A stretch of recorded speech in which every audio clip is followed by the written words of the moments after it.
لوگ کہتے ہیں کہ صحابہ نے میلاد منایا. صحابہ نے میلاد ایسے منایا کہ اعلیٰ حضرت فرماتے ہیں ان کے آگے وہ حمزہ کی جاں بازیاں. یہاں پر تو صرف کوئی بات ہو جائے نا تو لوگ پتلی گلی کا راہ لیتے ہیں اور کہتے ہیں صحابہ نے میلاد منایا. حضرت امیر حمزہ نے اپنے دونوں ہاتھوں میں تلواریں پکڑی ہوئی تھی احد والے دن, اور اعلیٰ حضرت فرماتے ہیں ان کے آگے وہ حمزہ کی جاں بازیاں. شیر غران نے سطوت پہ لاکھوں سلام. کہتے ہیں صحابہ نے میلاد منایا, حضرت امیر حمزہ نے دونوں ہاتھوں میں تلواریں پکڑی ہوئی اور کہا بچ جاؤ, آگے سے ہٹ جاؤ, تمہیں نہیں پتا حضور آ گئے, تمہیں نہیں پتا حضور آ گئے ہیں. جی, اور آج اٹھ کر کوئی حضور کے بارے میں بات کرے تو حضرت امیر حمزہ نے دیکھا کہ وہ جو ختنہ کرنی والی کا بیٹا حضور کے سامنے آیا, فرمایا یا ابن مقطعۃ البذور, فرمایا ختنہ کرنے والی کا پترا تم ہی حضور کے سامنے آیا کھلوتا. ہاں, حضور آ گئے ہیں, بس ہر چیز کی تکمیل ہو گئی, کائنات میں ہر چیز مکمل ہو گئی, حضور آ گئے, حضور آ گئے. اقبال کہتا ہے کاہن و پاپا و سلطان و امیر. اقبال کہتا ہے حضور کی آمد سے پہلے کاہن, پادری, پنڈت, جناب جوگی, ہر قسم کاہن و پاپا و سلطان و امیر. اقبال کہتا ہے حضور کی آمد سے پہلے جناب یہاں پہ سردار بھی موجود, وڈیرے بھی موجود, خان بھی موجود, ملک بھی موجود, قریش مکہ بھی موجود, بڑے بڑے لوگ سرداران بھی موجود, کوئی قومیت کے نام پر, کوئی تعصب کے نام پر, جناب کوئی زبان کے نام پر, کوئی رنگ کے نام پر, کوئی جائیداد کے نام پر, کوئی عربی اور عجمی کے نام پر انسان کو غلام بنائے ہوئے. کہتا ہے کاہنو پاپا و سلطان و امیر, بہر یک نخچیر صد نخچیر گیر. اقبال کہتا ہے ایک انسان شکار اور اس کے سینکڑوں شکاری. پھر اقبال ہوا کیا, کہتا ہے تامین حق بہداراں سفر. کہتا ہے اتنی دیر میں حضور دنیا میں تشریف لے آئے. پھر ہوا کیا, مشرق کے جانور مغرب کی طرف دوڑے, پریشانی سے نہیں دوڑے, ہاں جی, شکار کے ڈر سے اور موت کے ڈر سے نہیں دوڑے, کسی ڈر سے نہیں دوڑے.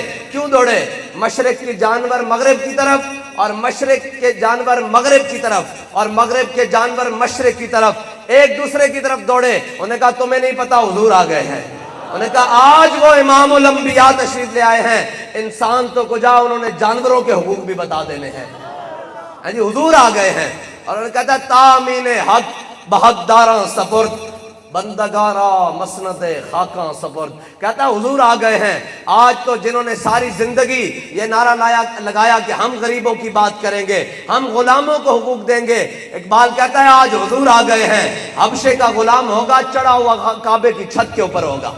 حضور آ گئے ہیں. جی, آج کہتا ہے کہ غلام اور خادمہ لونڈی کے بیٹے ہوں گے. حضرت اسامہ بن زید, قد بھی میانہ ہوگا, رنگ بھی گندمی ہوگا, ناک بھی چپٹی ہوئی ہوگی, اور قریش کے سردار وہ فاروق اعظم جو جناب زمانہ جاہلیت میں اور اسلام لانے سے پہلے حبشی غلاموں پر تھوکتے بھی نہیں تھے, اور یہ کہتے تھے کہ ہماری تھوک بھی قیمتی ہے, یہ اتنے کمتر ہیں, لیکن حضور کا کلمہ پڑھ لیا ہے, حضور کے دامن رحمت سے وابستہ ہو گئے ہیں. پھر ہوگا کیا, ابو بکر بھی ہمارا سردار, اور ابو بکر نے جس کو آزاد کروایا بلال بھی ہمارا سردار. بس حضور آ گئے. اب کائنات میں کسی کی کوئی بات نہیں چلنی, حضور آ گئے. اور حضرت کہتے ہیں صحابہ نے میلاد منایا. میں نے کہا اس سے بڑا کون سا میلاد ہے. حضرت بلال حبشی نے حبشی میں نعت, حبشہ زبان میں نعت لکھی حضور کی بارگاہ میں. کہا را برا کنک کرا کرائی کری منت درا. کہا یا رسول اللہ, اس کا ترجمہ حضرت احسان نے کیا ہے, اذا المکارم فی آفاقنا اذا ذکرت وفینا بک یضرب المثل.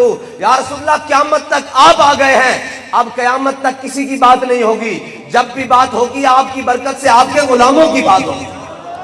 آپ جو آ گئے ہیں, بس کائنات میں ہر چیز تکمیل پا گئی ہے, ہر چیز کا دروازہ بند ہو گیا, حضور آ گئے ہیں. ہاں جی, اور اب سورج نصف النہار پر آ گیا ہے, اب کسی موم بتی کی نہیں چلنی. اس کا مطلب کیا ہے مکمل, اس کا مطلب ہے کسی کیمونزم والے کا کیمونزم نہیں چلنا, کسی سوشلزم والے کا سوشلزم نہیں چلنا, کسی کیمونسٹ اور لبرل اور مرہد کا نہیں چلنا. حضور آ گئے ہیں. اب قیامت تک بات ہوگی تو حضور کے دین کی بات ہوگی. اور